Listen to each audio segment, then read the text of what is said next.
I have a problem. I am currently in the middle of a 38 book series and I cannot stop starting new book series. So I am challenging myself to cut this number in half by the end of 2025, and hopefully I can not add any more series to this list as we go on throughout the year. And the first series that we are going to start with is the Heartless Hunter duology. I read the first book and I still have to read Rebel Witch, so let's get started. Okay, I'm about a third of the way through Rebel Witch and it's just not quite grabbing me the way that Heartless Hunter did. Like, I'm not that intrigued in the story. I think some of the magic has been lost because I just feel like something is missing for me. So I'm hoping it does pick up.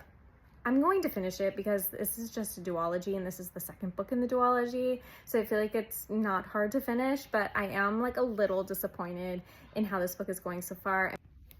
I am now officially 2/3 of the way through this book and I'm just not getting what I want out of this. And what I want is for Gideon and Rune to be together and they just cannot figure it out. And I feel like the miscommunication trope is being overly used in this book right now. Like, if they just had a conversation and were honest with each other, we could work out so many problems and they would not be in the situation they are currently in. I do feel like the plot is like thickening quite a bit and I'm excited to see how it turns out, which is why I haven't quit this book yet.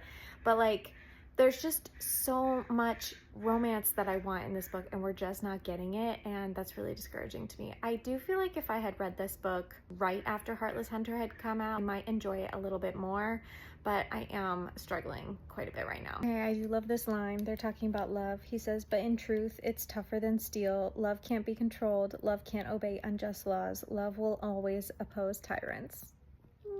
He loves her.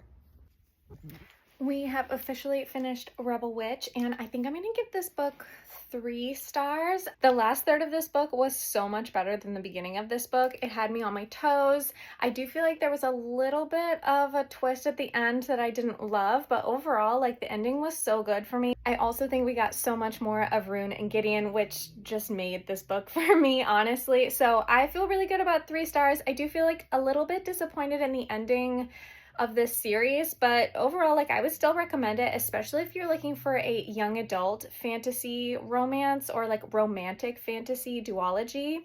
I would recommend this. That brings our total to 37 book series that I'm currently in the middle of. Let's keep reading.